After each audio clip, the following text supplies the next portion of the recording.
Okay, so back to the beginning. Yes. It's not a bad apple. We're going to say, assume. We're not talking about a bad apple. Okay. We're talking about someone you had high hopes for and progressed rapidly in terms of getting to their ideal salary. Mm-hmm. Now they're in that plateau, Okay. but all of a sudden their work's sliding. It's not what it was. Their attitude's not what it was. Mm-hmm. And it's not in conflict with others, but you know it's going to disturb the morale of the others and the motivation and the energy of the others. Right. How often does that happen, and what do you do? It does happen. And usually what is done is, and I've written on this subject numerous times, is the doctor becomes an ostrich. Doesn't want to deal with it. Sticks his or her head in the sand and expects it all to go away, where not only does it not go away, but when the person that's just not performing to max sees that the doctor is just not worried about it, it's going to continue to escalate. So again, nip things in the bud. Sit down, talk to me, tell me what's going on. You were doing so great. I mean, and again, start with the positives. This and that and this, and then you may hear stuff like, I just found out my mother is ill, and how do you handle that? That's a tough one, because you can understand why they're just not functioning or they're not focusing.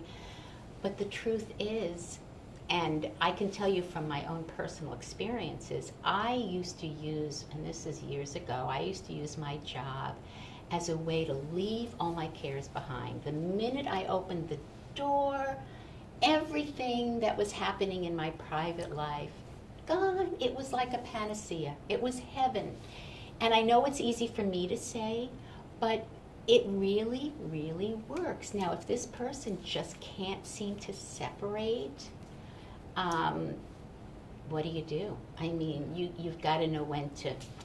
So you can put some new goals in place. It doesn't mean it's connected to increases, by the way. It's just new goals that you hope that she will attain, like being a little bit more pleasant, not being rough with the team, and there can be many things. But it starts with open honesty and a willingness to have a conversation. Yes, that is the most. It's not a one-way communication. It's a conversation. Absolutely. What's going on inside them? There are so many issues that have gotten so blown out of proportion, Right. out of control. Practices have just had such upheaval because the communication is just not there, and whatever is there may not be healthy.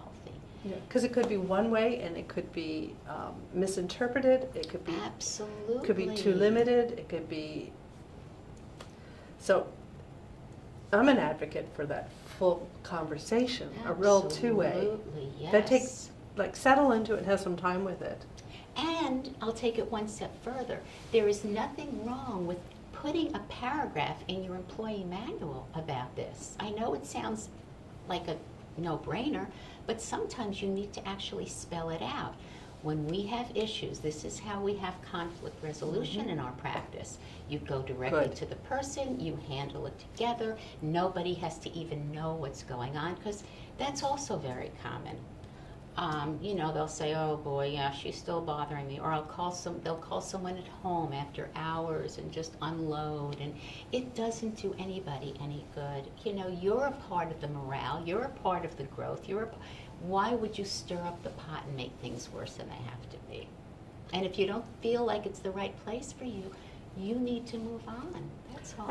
And doctors, if you see a team member addressing something with another team member, but you see them being condescending and doing that, bringing it up, asking for that conversation in a way that is hurtful That's right. to the other team member because they're doing a power play.